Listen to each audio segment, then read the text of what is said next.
Liberal Viewer presents. So if you want a quick synopsis of the bias in a Fox News story, it's always good to keep an eye on those teasers for the stories coming up that always seem to lay out the upcoming bias in a quick soundbite, which was exactly the case last Sunday on Fox & Friends when anchor Clayton Morris summed up a story about an important constitutional issue with the one-sided talking points you can see here. 70 years of tradition could go down the drain. One school's graduation is in trouble, all because one person last year complained about it. Does the majority need to suffer because of the minority? The ACLU is now involved. Fox & Friends, hour number three? I think that sounds right. Starts right now. And in case you think that bias teaser was a fluke, you can see the exact same bias from substitute anchor Molly Line in the next teaser for the same story here. Oh, then 70 years of tradition go down the tubes. The school's graduation in trouble because one person complained. Since when should the majority of people suffer for the minority?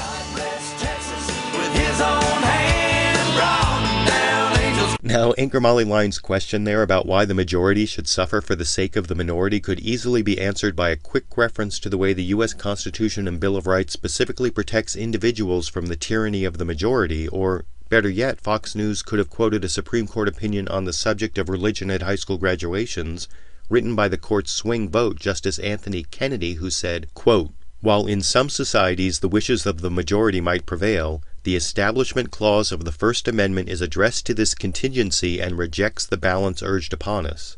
The Constitution forbids the state to exact religious conformity from a student as the price of attending her own high school graduation.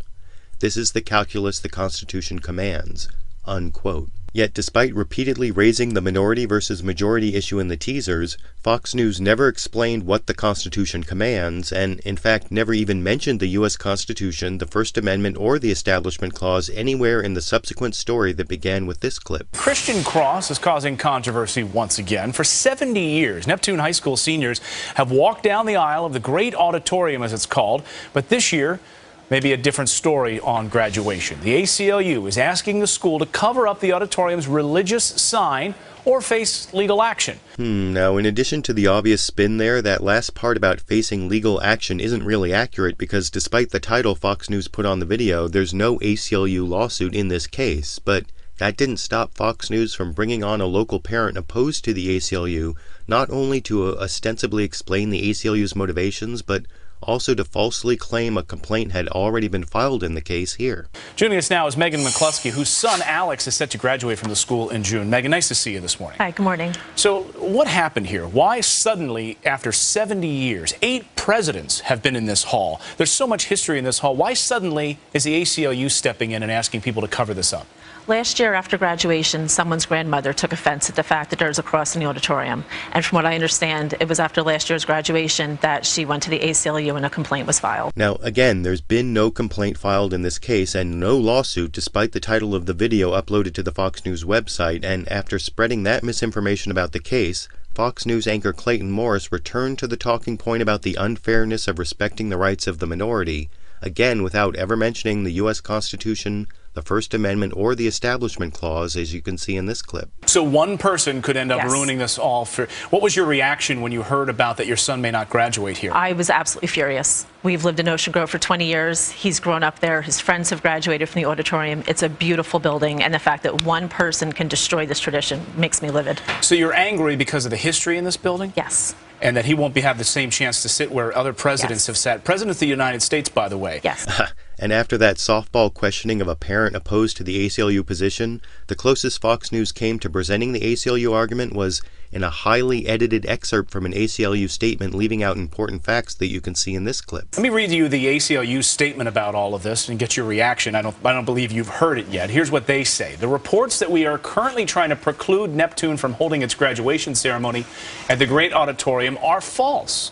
We have simply asked the school district to make the graduation ceremony in the Great Auditorium welcoming to students of all faiths and backgrounds, was just another way of saying cover it up. Yes. That's an awful edit of the ACLU of New Jersey's May 19th statement that seemed to purposely leave out important facts because, having done some work with the ACLU of New Jersey in the past, I was able to get a copy of that full May 19th statement the ACLU released to the press, which shows that Fox News not only cut off its quote in the middle of a sentence, but left out the next sentence saying the ACLU is working with the school district that contradicts the claim about there being a lawsuit, and worst of all, the Fox News quote left out the entire second paragraph that could have cured Fox News' failure to ever mention the U.S. Constitution, the First Amendment, or the Establishment Clause by saying, quote, "One of the founding principles of our country is that government will remain neutral when it comes to religion and not show any preference for one religion over another.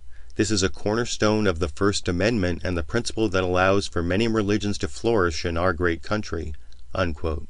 But instead of quoting that ACLU statement on the fundamental First Amendment principle of government neutrality toward religion, Fox News allowed the parent opposing the ACLU to claim that just covering crosses would be a structural change that would mean crosses are bad, followed by the Fox News anchor obscuring the real objection to government religion by making analogies to non-government religion in this clip. To ask the association to make structural changes to a historic building just to appease one person, it's basically saying that the cross is bad. And if this one person is that angry about something, there's a lot of things that they're limited in doing, right? Oh, yes. They can't use money. Yep. If they have a problem with any sort of religious references, they can't use money. They can't go to a Chick-fil-A on a regular basis. Yep. And they can't talk to someone, I guess, with a cross around their neck as well. Yeah. Now, there's a big difference between government endorsement of religion at a public school graduation and a private business like a chicken restaurant deciding to glorify God, and the difference between government endorsement of religion and an individual deciding to wear a cross is so great that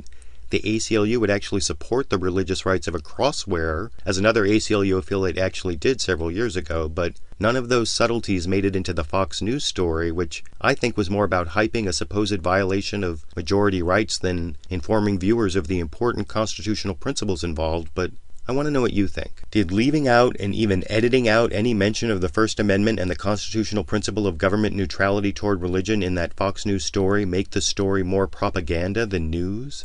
And on the actual constitutional question, is holding a government graduation ceremony in a building displaying large crosses and pro-Christian signs unconstitutional, given that the Supreme Court has said the Constitution forbids the state to exact religious conformity from a student as the price of attending her own high school graduation? YouTube, you decide.